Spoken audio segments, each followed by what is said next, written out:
Hello, today we're going to be discussing the Dirac Equation and a little bit of field theory. So, why, why do I want to talk about the Dirac Equation today? It's because it's one of the cornerstones of the string theory. So, the reason we developed string theory, you could say that string theory is derived from the Dirac Equation. So, because the Dirac Equation exists, we have string theory today. Because what we are looking for right now is a much more fundamental theorem from which the Dirac equation falls from. So it could be derived from our fundamental theory, and that fundamental theory is string theory. And from Dirac equation, it is one of the most successful field theories out there. So one of the most successful sort of theory of everything, except it's confined to spin 1/2 particles.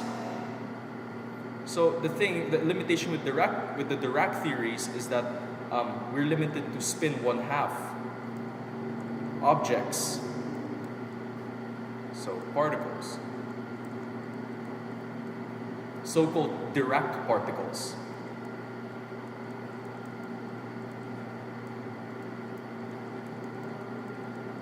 But we're not going to go into much detail with what Dirac particles are.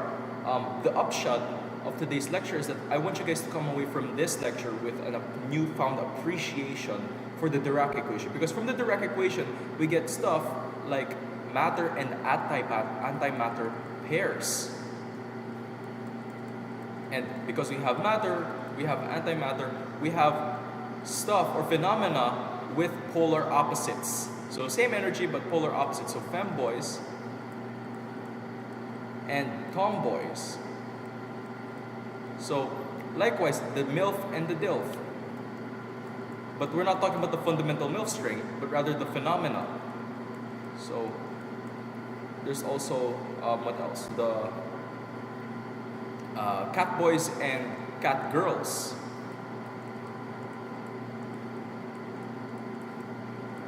So it's because of the Dirac equation that these things arise. It's from the mathematics that we require that for every femboy, there is a corresponding tomboy. That for every MILF, there is a corresponding DILF. That for every catboy, there is a corresponding catgirl. And it's all due to the Dirac equation. And today, we're going to derive that. So our story begins with the Schrödinger equation. So recall that the Schrödinger equation, so the three-dimensional Schrödinger equation, is of the form h hat acting on the wave function is equal to E hat acting on the wave function, wherein h is the quantum Hamiltonian operator, namely the I h bar over 2m times the Laplacian times a plus the potential function, and then E is my energy operator, so my I h bar dt, wherein of course dt stands for the derivative with respect to time. And you'll see me use this kind of notation frequently. So I want you guys to keep in mind this notation, because I will be using this a lot throughout my derivation, so as to simplify what I'm writing and to make things look more neat and compact for you guys. So keep in mind this notation over here. So the Hamiltonian is also alternatively written as minus h bar squared over 2m. So this would be a square root of it. Okay, it's a Laplacian square plus the potential v. So for our derivation and for the purposes of our discussion, we're going to assume that the potential is 0. Okay? So our Schrödinger equation reduces to minus h bar squared over 2m times the Laplacian squared acting on the wave function is equal to I h bar times the time derivative acting on the wave function. Okay, so now that we have the Schrödinger equation and the wave function, you guys would know that an example of a solution of this would be the plane wave solution.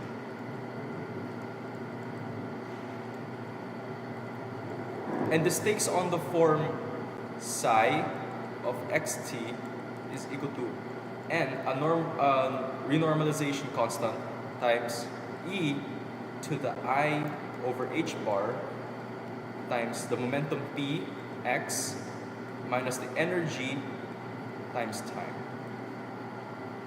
Okay, so this is the plane wave solution. So next, let's move on to probability densities and probability currents. So there's an important equation called the continuity equation. I'm not going to get into the derivation of it anymore, but it involves integrations of probability currents and densities over a certain region, and then exploiting some conservation laws and as well as some theorems in order to get the following equation. So the continuity equation tells us that the divergence of the probability current plus, or was it minus? Plus the derivative with respect to time of the probability density equals 0. So for a certain patch or surface, if I have a probability current J running through it, and I have some probability density, so intrinsic probability density rho, then I would know that the curl of this vector field would balance out with the time derivative of this density. Okay? So I'm just sort of illustrating it over here, but we're still talking about probability, so this is a probability current, and this over here is my probability density.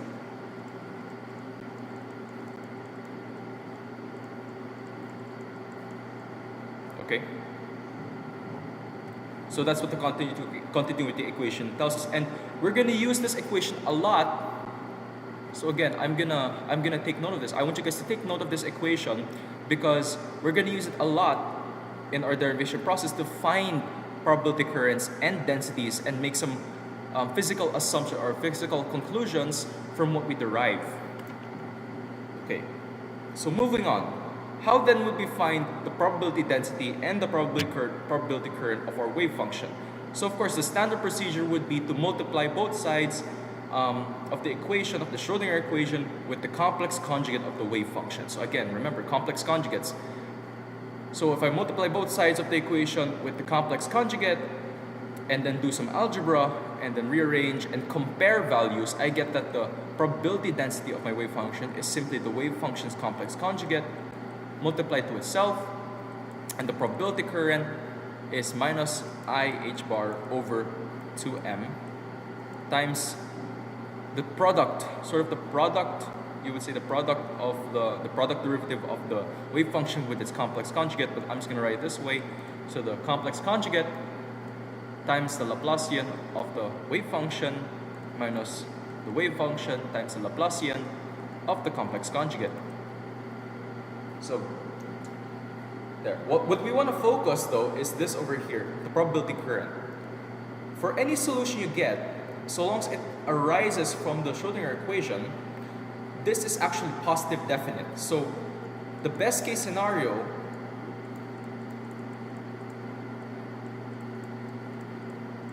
is that the rho is positive definite. So what do I mean by that? It's greater than 0 and it's not infinite. So if I can express it from the interval 0 to 1, that would be the best. That's a good probability. And our theory, our quantum theory is a good quantum theory, so to speak. So if I consider the plane wave solution and I plug it into my equations over here, I get that my probability density, which is equal to the complex conjugate times my wave function, is equal to the square of that norm, or of that normalization constant. And the corresponding probability current is my momentum over by mass times that normalization constant squared, and that's simply equal to my rho, so my probability density times my momentum over the mass. And you notice that this is always positive.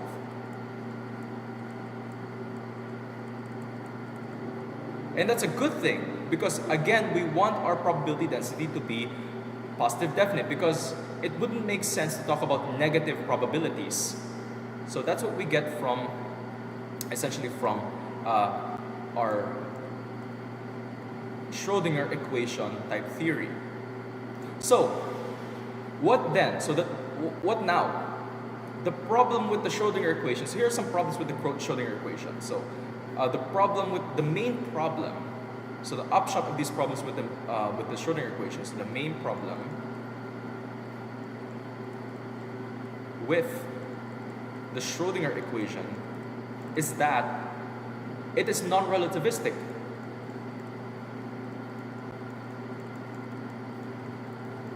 So we are assuming the kinetic energy term. So recall from your basic physics that the Hamiltonian is simply our kinetic energy plus the potential energy.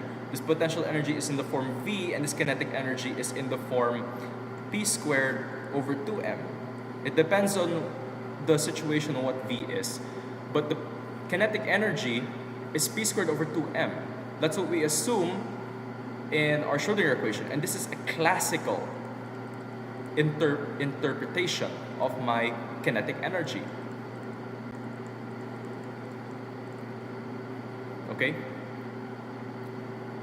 So we are basing our derivation of the Schrodinger equation from the Hamiltonian operator acting on a wave function, right? And that Hamiltonian operator assumes a kinetic energy term that is classical in nature.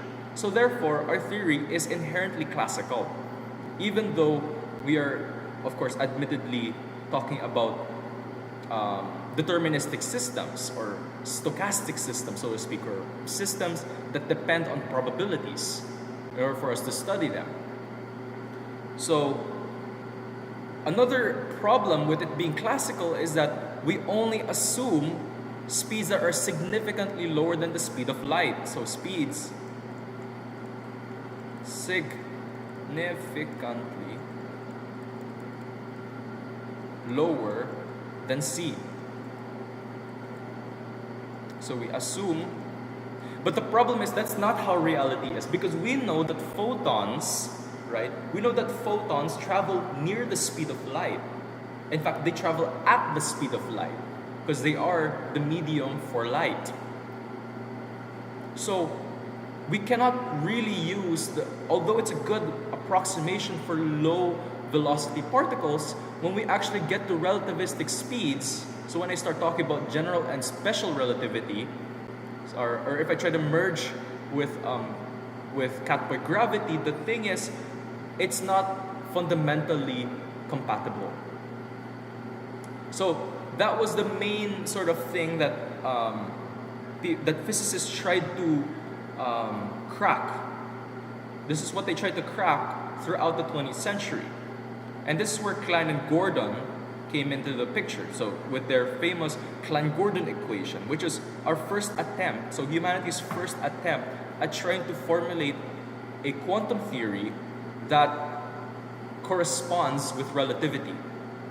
So instead of beginning with the Hamiltonian operator, we assume simply the energy operator. So if I want my quantum theory or my physical theory to be relativistic, I would have to assume the Einstein energy equivalent. So E equals mc squared.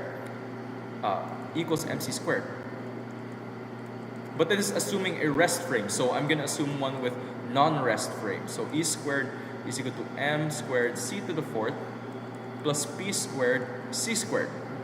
So this is what we're going to base our derivations from. So, okay. So, here's what we're going to do. We're going to promote E.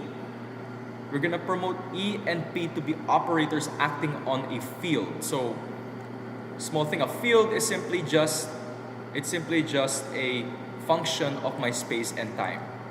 Okay? So, technically, the most simple example is a scalar field, but what you'll know is that in the end of this discussion, we'll be talking about fields that are not scalars, but rather spinor fields, And we initially will assume in the sort of the half of this lecture where we're getting to the Dirac equation that we're working with complex vector fields.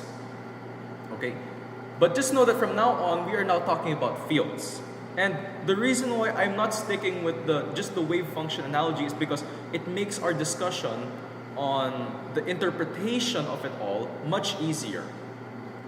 So when I start getting into why we're discussing this even in the first place, technically you could have stopped watching this video at the start. So like after, let's say, 5 minutes into the video, you could have stopped watching.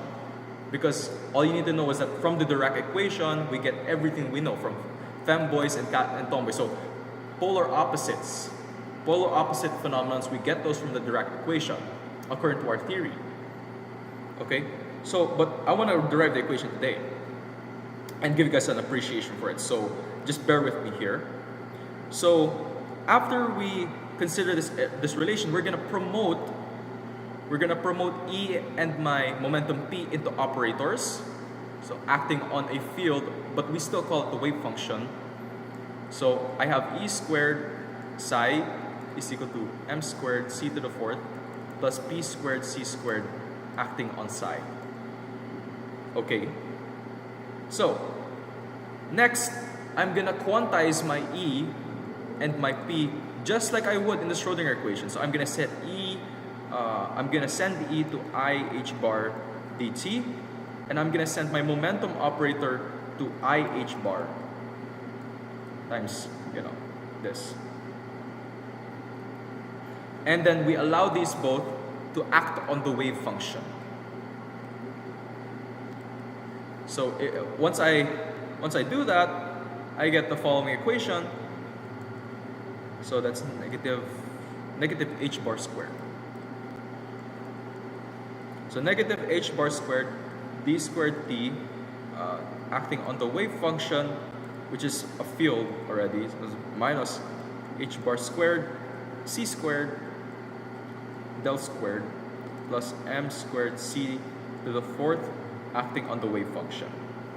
And this is already the Klein-Gordon equation, what we know to be the Klein-Gordon equation. But you guys probably don't recognize how this looks like, but in more familiar terms, it looks like this. So if I collect terms and I remove my c squared, I would get the following equation.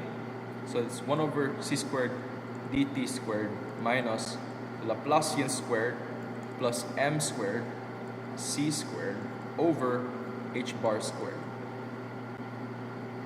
acting on the wave function, and that's equal to 0. So this is the Klein-Gordon equation.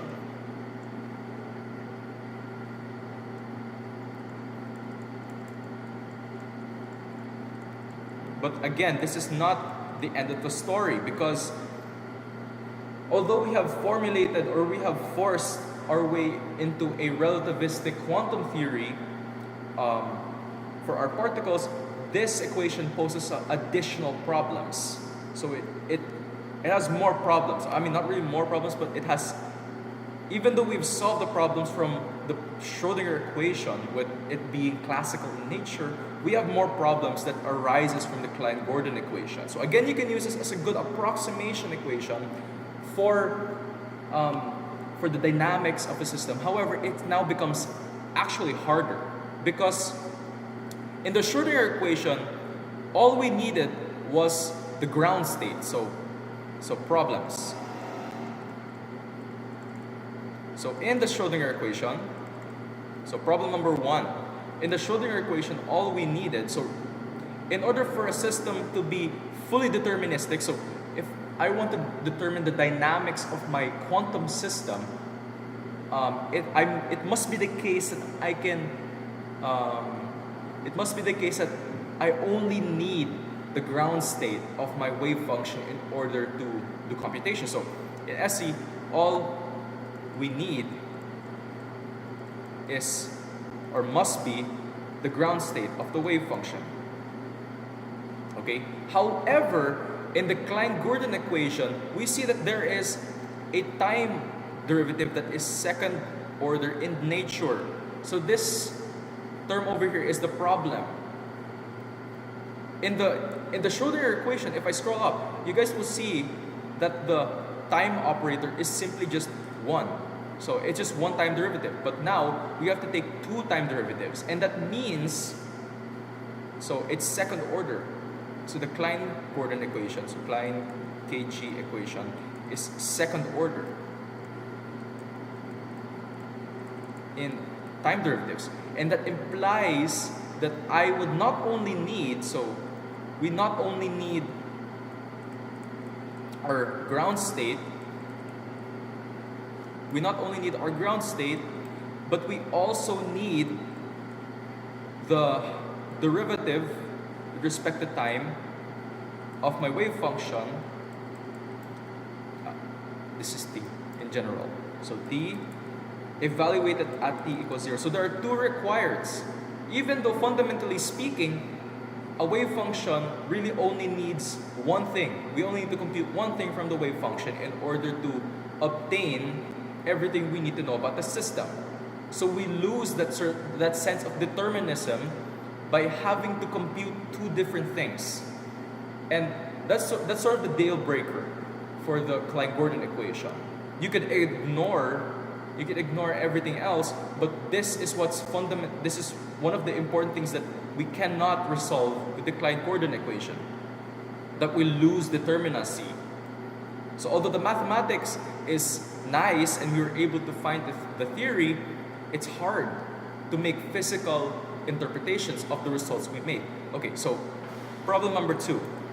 So I think this is the second half of the problem. The second half of the problem is that we admit negative energies. Yeah, so recall again, if I let E act on my wave function and do the requisite stuff, I would get that E isn't equal to plus minus the square root of B squared C squared plus M squared C to the 4th. So, of course, my E admits 2 values, the negative branch and the positive branch. Okay? So, okay, now that I have my negative and positive branch, let's consider the plane wave solution once again. Okay? So, if I do the same procedure I did in the Schrodinger equation, so multiplying by the complex conjugate and then subtracting and then etc., I would get that the probability density rho is IH bar over 2mc squared times psi conjugate dt psi minus psi dt psi conjugate. And my probability density, my probability current, this is the density, this is the current, is minus IH bar over 2m times psi conjugate Laplacian of psi minus psi conjugate, this psi Laplacian psi conjugate. Okay, so far so good. If I input my plane wave solutions, I get the form. So for the plane wave solutions, for the plane wave solution, I get that my rho, or my probability density, is equal to E over mc squared times the normalization constant squared, and then my probability current, current is something else, but that doesn't matter. What we want to focus is this over here. Notice that E, so that my probability density depends on my energy. And I said a while ago that my energy admits 2 values. So it can be either minus times the square root of what I said a while ago, or rho is the positive, so mc squared. But the thing is, in the Schrodinger equation, it always ends up being positive definite. So our probability density always remains positive definite. The thing now is that even though I can disregard the negative branch of my energy equation, there's still the fact that I have a negative probability, and that's not good. I can always consider the positive one and ignore the negative branch, but it doesn't take away from the fact that there is a negative probability that arises from the equation. So that's another problem. So problem, a negative probability density. And again, the physics is nonsense with a negative probability density. So what now? So here is where Paul Dirac came in, this brilliant English physicist, and he overturned what Klein and Gordon worked on, or rather he improved upon them and fixed the problems entirely. So let's go back, let's take a rewind, and let's see what Paul Dirac did. So what Paul Dirac did. Here's what he did. So let's start at the beginning, and usually we try the following. So a while ago we tried to take the square root, right? So it's a square root of m squared c squared c to the fourth plus p squared c squared. Okay. And if I try to let it act on the wave function, if I promote them into quantum operators and let them act on the wave function, I get I h bar dt psi is equal to the square root of m squared c to the fourth plus this sort of combination. So if I use the vector notation for p, that's equal to p squared, px, px, py, pz, and I take note that the square of this would be the norm of it essentially. So px squared plus py squared plus pz squared, and then I get, so essentially c squared times px squared plus py squared plus pz squared, that is equal to square root, acting on the wave function. So okay, we don't know how to deal with square roots. We don't know how to deal with the square root over here. But here's what Paul Dirac said. So originally we don't know.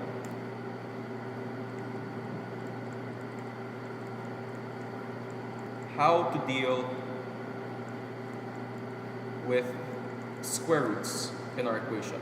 So here's what Paul Dirac proposed. So what if I express my energy E as simply a linear combination of some constants Ax, Bx, C plus Ay, Pyc, and then plus a beta. So I'm gonna remove my wave equation for now. We're just gonna be, or my wave function right now, and we're just gonna be considering the equation, okay?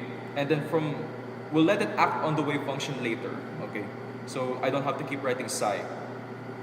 Okay, so, and then an alpha z, pyc, and then some beta mc squared. Okay, so what if I express my E as this over here?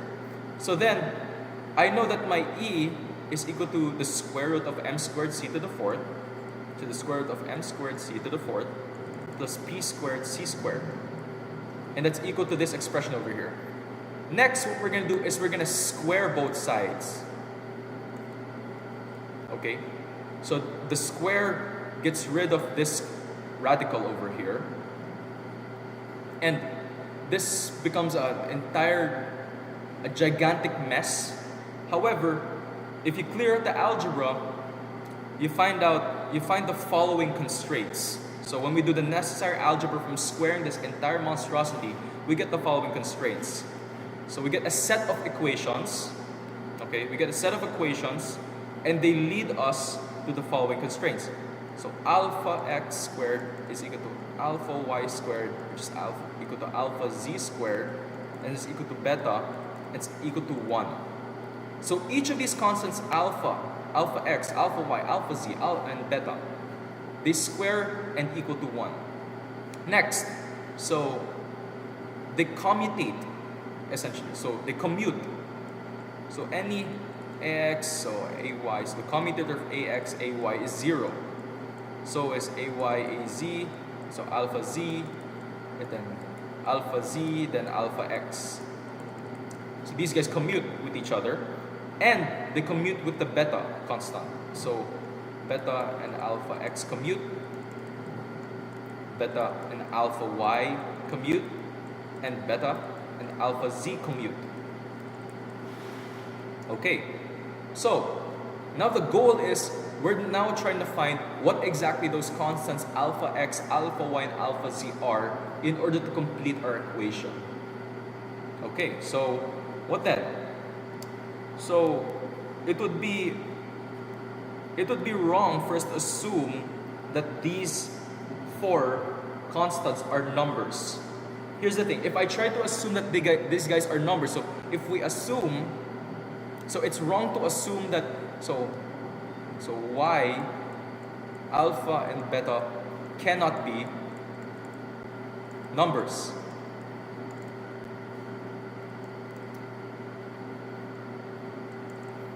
So if I assume they are numbers, okay, so let's take the example, the commutator of alpha x and alpha y. That's equal to alpha x times alpha y plus alpha y alpha x is equal to 0. Okay, so from there, this implies that either alpha x or alpha y is equal to 0 in order for this equation to be true. But the thing is, initially we already know that alpha x squared is the same as alpha y squared, which is equal to 1. So there's a contradiction. We have to assume that alpha x and alpha y are 0 in order for this commutation relation to hold, but we already assume that they are the squares are equal to 1. So they cannot be numbers. So cannot be numbers. So what we next naturally try to see, or what we try to guess next, so the next ansatz is that what if alpha and beta are matrices? What if we assume they're matrices next? So what then? So firstly, my original constraints are written in the way wherein we assume they were constants or they were numbers. So let's rewrite the constraints. So these constraints over here, let's rewrite them in the form we're thinking alpha and beta are matrices. So I'm going to use an index. So I'm going to let I either be 1, 2, or 3, wherein each of these corresponds to an x, to a y, and to a z. And then I'm going to rewrite it in the following form. So alpha I squared is equal to 1. So is equal to beta squared, that's equal to 1. Where this could be alpha x, alpha y, alpha z. And then next, I require that for any I, so I and j. So for any alpha I and alpha j, they commute. And then lastly, for any beta, and for beta and any alpha I, they commute as well. Oh wait, my bad. This first equation is that it's equal to the identity matrix in the corresponding dimension of my alpha and beta matrices. So this is the identity matrix.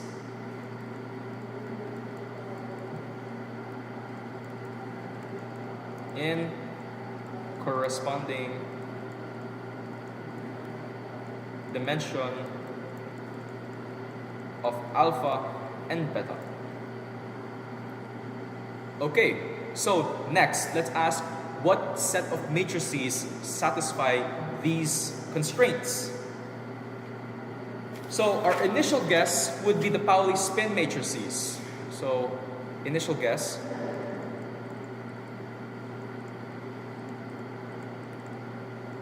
So Pauli spin matrices. What next physics-esque thing satisfies these equations? So let's first guess the Pauli spin matrices. So sigma x, sigma y, and sigma z. I'm not going to define them because you guys already should know that by now. But the thing is, when you try to actually go through the math and try to check if these guys satisfy the constraints, they don't really satisfy them. Especially when I start doing the commutation relation. I mean, they do satisfy the commutation relations. However, the math sort of breaks down with these guys, and that's due to the inherent structure, mathematical structure of our constraints. Our constraints, or the mathematical structure of our constraints, require that we have a higher dimensional structure that satisfy them. So, while the Pauli spin matrices were inherently two-dimensional, it wasn't enough, not enough, for the constraints. So then, what if we bump the higher up to 4 dimensions? So 3 dimensions not really gonna get us anywhere, but what if next,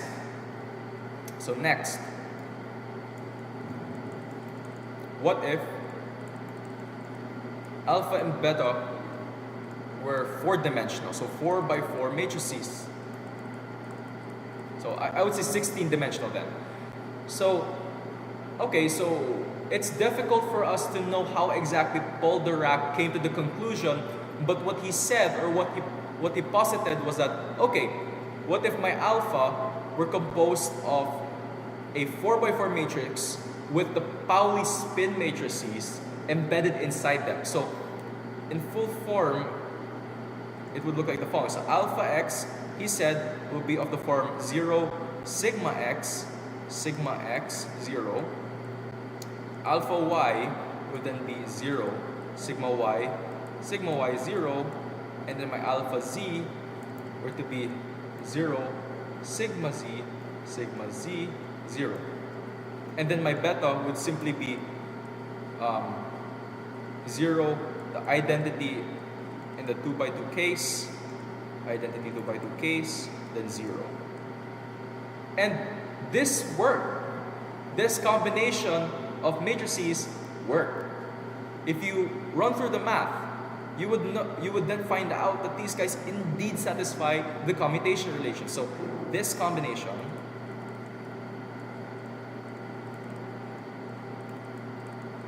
worked. Okay, so now that we have defined our alpha x, alpha y, alpha z, and beta matrices, let's go back to the equation. So we finally found a set of matrices that satisfy our commutation relations. We now found our things. And the reason why one of the other reasons why it's nice, or it was awesome that Paul Dirac chose the Pauli spin matrices is because of another thing we will find about later. And that is, the wave function is no longer simply just a collection of complex numbers, but it is now an entirely different mathematical structure. Okay? So I'm not gonna let myself spoil the surprise, okay, of what the wave function ends up being. Okay, so going back to the equation.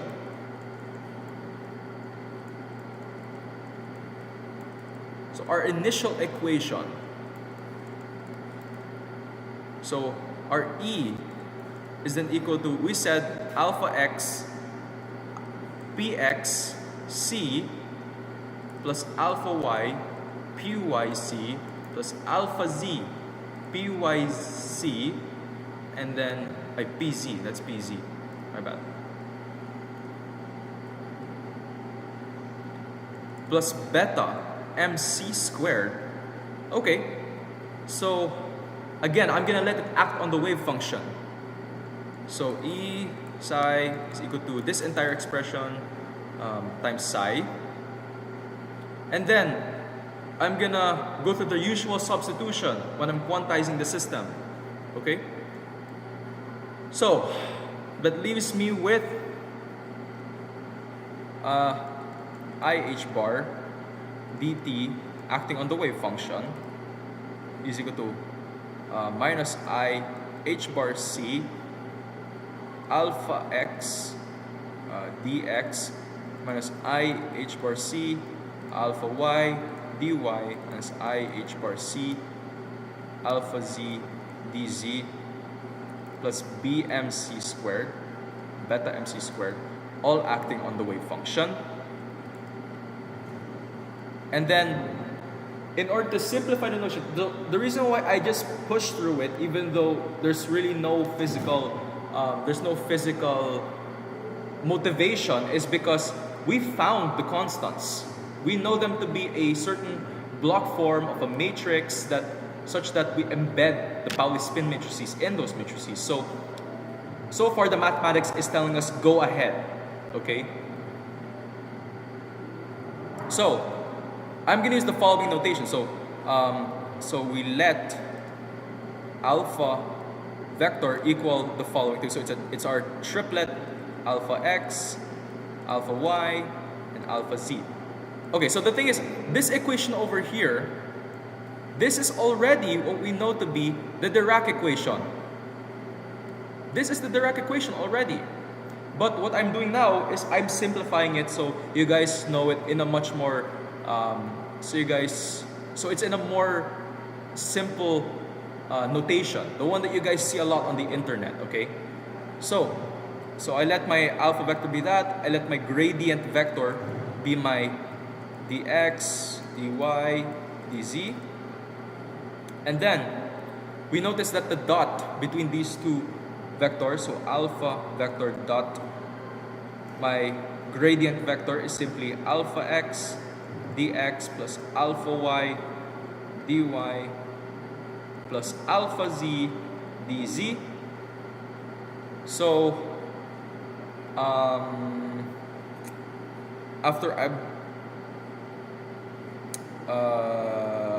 after I do the requisite substitution, of these things, we notice that this equation is simply just the dot product between the alpha vector and this gradient vector. So all in all, it gives us IH bar, derivative with respect to time, wave function, it's equal to negative IH bar C times my alpha vector dotted with the gradient vector acting on the wave function plus beta mc squared this. So this is also the Dirac equation, so the second form of the Dirac equation. And then next, what I want to do next is multiply both sides. So in our original equation over here that I boxed, so I'm also going to box this because this is another equivalent form of the Dirac equation. In this equation over here, so in this equation that I've highlighted, let's multiply both sides by beta. So if I multiply both sides by beta, I get IH bar beta, time derivative of the wave function, is equal to negative IH bar C beta alpha x del x psi minus IH bar C beta alpha y dy psi minus IH bar C beta alpha z dz acting on the wave function plus beta squared mc squared psi. So that's simply just me multiplying beta on both sides of the equation, and then I'm gonna define what are the so-called gamma matrices. So if you guys do a quick Wikipedia search on the Dirac equation, you guys will be confused. What are these beta matrices that what are these gamma matrices that it's talking about? So it totally makes no sense. Like, where does it come from? So this is where it comes from. We define the gamma matrices to simplify this gigantic monstrosity. Okay, so we define the gamma matrices.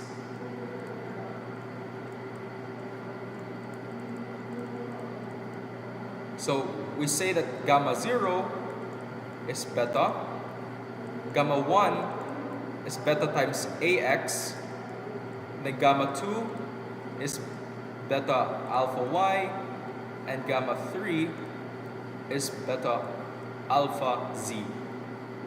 So these are still matrices, okay? So using this notation and the fact that beta squared must equal to the identity, so using gamma and the fact that beta squared is the identity, we get the following equation. So it's I h bar c, and this is the summation over all I. So I ranges from 0 up to 3 of my gamma I d I, and then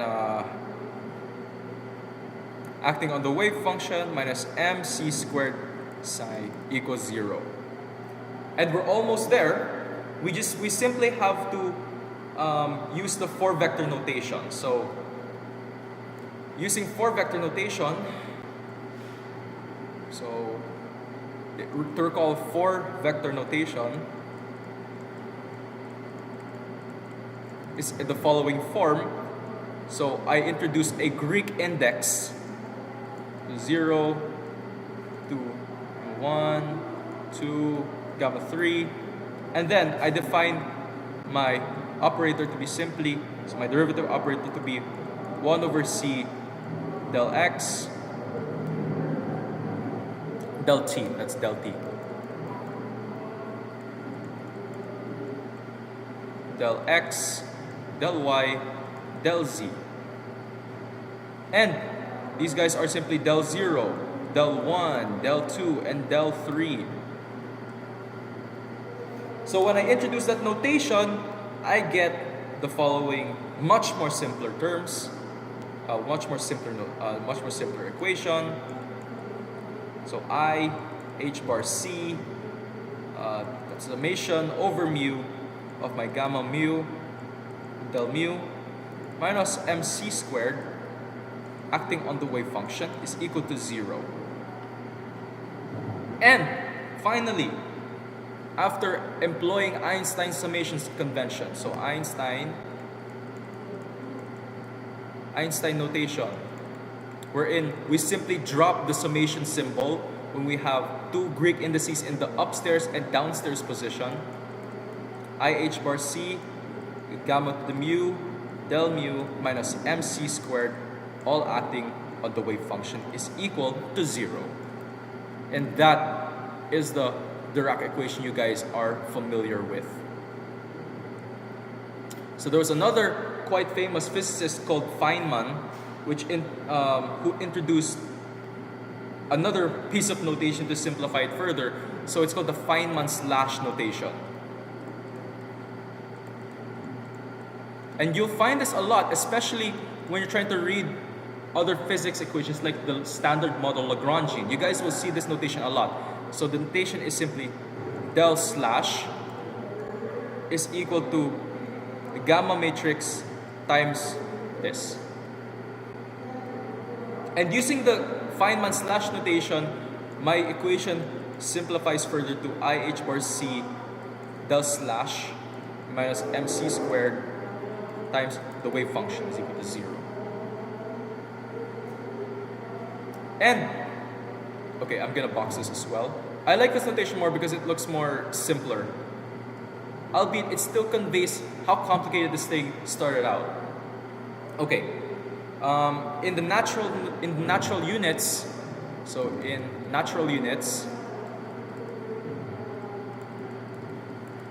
we usually set I and h bar equal to 1. And in that case, it simplifies further to simply I del slash minus m times the wave function is equal to 0. So if you want it in its absolutely most simplest form, this is what I can give you. Which is crazy because that is so, it looks so simple. It looks like a deceptively simple equation, yet it took physicists decades, or it took them years to get this, right? So it really gives you the full beauty of physics and mathematics, that you can simplify a lot of the notation to make it look more pleasing or aesthetically pleasing to the layman, while understanding how complex it truly is in the inside once we expand everything. Okay, so what now? Here's what I come back to why it was pretty awesome that Paul Dirac shows Pauli spin matrices. And that is the nature, what now is the nature of the wave function. Now that we have derived our quote-unquote Schrodinger equation for relativity, for special relativity, so the next question begs, so next, what exactly is my wave function psi? And is its norm still positive definite? Are the probability densities and currents we construct from it positive definite? So the upshot to that is, instead of being a combination of complex numbers, our psi is now what is called a Dirac spinor. So psi is now, because it has to satisfy these 4x4 matrices that contain the Pauli spin matrices, psi is now what is called a Dirac spinor. And spinors are a much more complicated matter, which I will not get into much today, but what you can take away from this lesson is that they are a sort of map. Okay? So they're sort of vectors acting like matrices, however, they're still fundamentally different from what a vector is, but they still somewhat are like vectors. It's a bit confusing. However, that's not really our concern for now. Our goal right now is to construct the probability densities, which originally were positive for the Schrodinger equation, but became negative when we tried to relativize our equations with the Klein-Gordon equation. Okay, so the thing with it being a Dirac spinor is that, right, originally when trying to find probabilities, we take the complex conjugate of our wave function. But the thing is, right, taking the complex conjugate, okay, we can do that. The Dirac spinor, it's composed of 4 complex components as well. And we can take the complex conjugates of those complex components. But the thing is, when we try to multiply the Dirac spinor with its complex conjugate, we're multiplying two fundamentally different mathematical structures. So we need some new analog of the complex conjugate, which we can use for the Dirac spinor. But we cannot use complex conjugation on its own.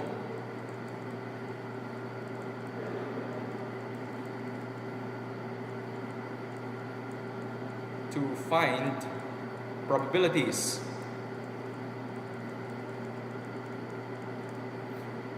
So we need an analog of complex conjugation that works with the Dirac spinor. So we're going to define something called the Hermitian conjugate. So the solution, use the Hermitian conjugate. And what is the Hermitian conjugate? The Hermitian conjugate, which we call psi dagger, is simply the transpose of the complex conjugate. That's it. We just switch the i's for negative i's in our components and then take the transpose. So if my Dirac spinor or my Dirac spinor is expressed as psi 1, psi 2, psi 3, psi 4, then my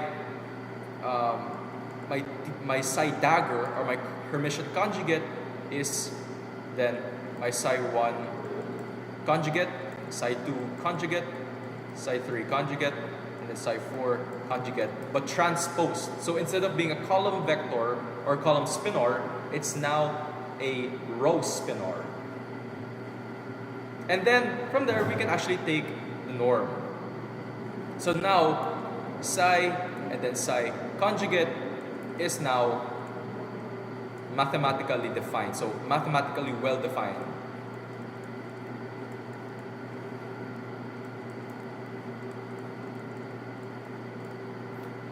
Okay, so if I go back to my equation, so to my Dirac equation in expanded form, and then I take the Hermitian conjugate of the entire thing, I get the following equation. So taking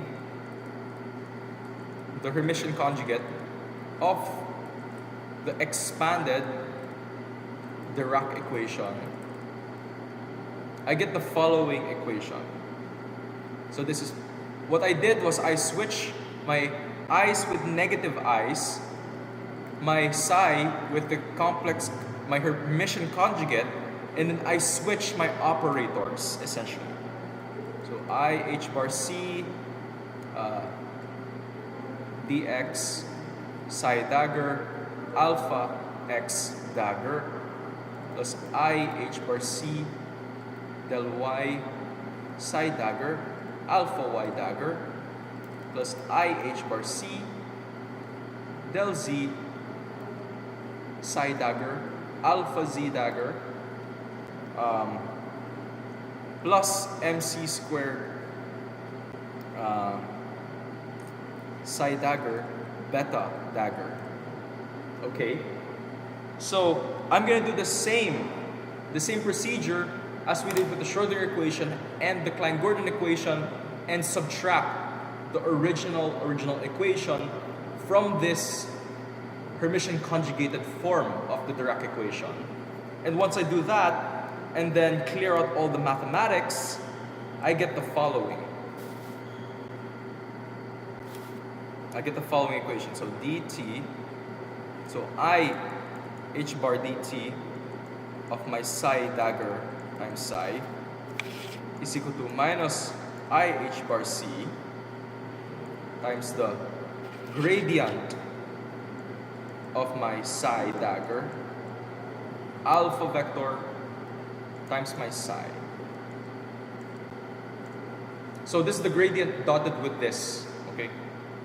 And if I cancel out my IH bars and then relocate my my stuff, I believe there's an IH bar C here. Yeah. So I can cancel my C as well. Okay, and then I transpose it to the other side. Psi dagger psi. I get the following. So of this psi dagger alpha psi is equal to 0. And then I compare with the continuity equation. Again, that thing would come in handy. I told you guys it would come in handy. I get that my probability density, it looks similar with complex conjugation, but we're now talking about Hermitian conjugation. So psi Hermitian conjugate times psi. And then my J, or my probability current, is then psi dagger times alpha vector times psi. Happy ending. So what's cool is that if I do evaluate this, I get that my probability density is simply the sum of the modulus squared of my components in my Dirac spinor. And these guys will, the modulus of these guys always ensure that this sum will always be positive, negative.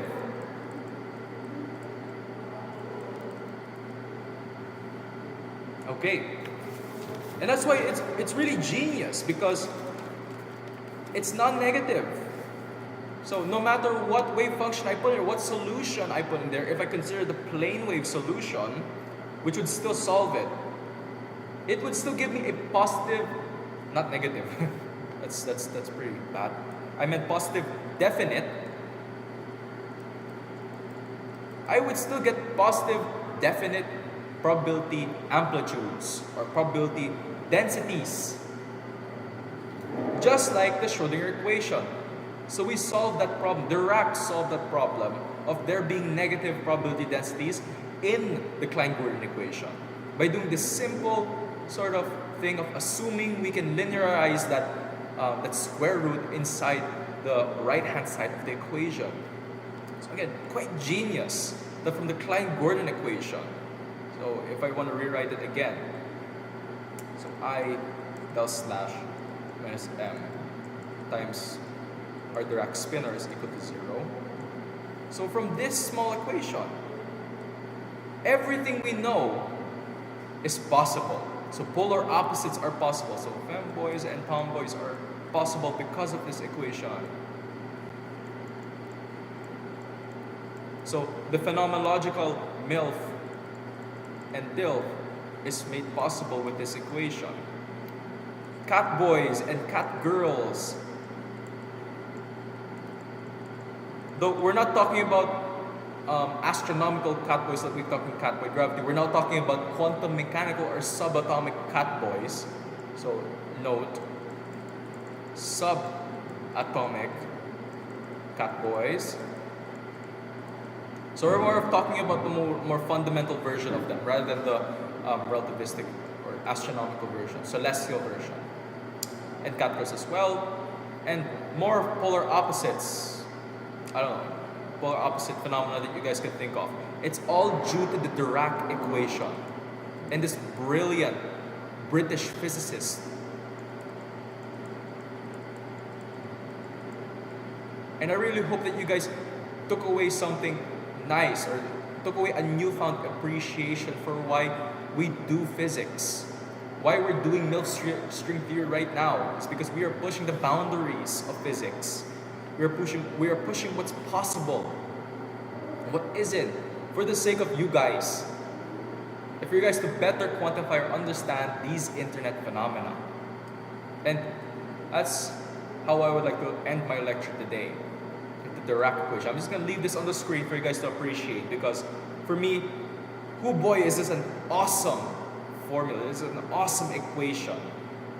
Because from it all, it gives us essentially stuff to work with that is not only that not only conforms with the laws of quantum mechanics, but it also conforms with the rules of special relativity. Now, there is a form of this that also conforms with general relativity, and that's concerning curved space-time. So for that one, I believe I'm just gonna cough it up as a footnote in Catboy gravity or here in MILF string theory. But this is it for today's lecture, and I hope you guys have a good one.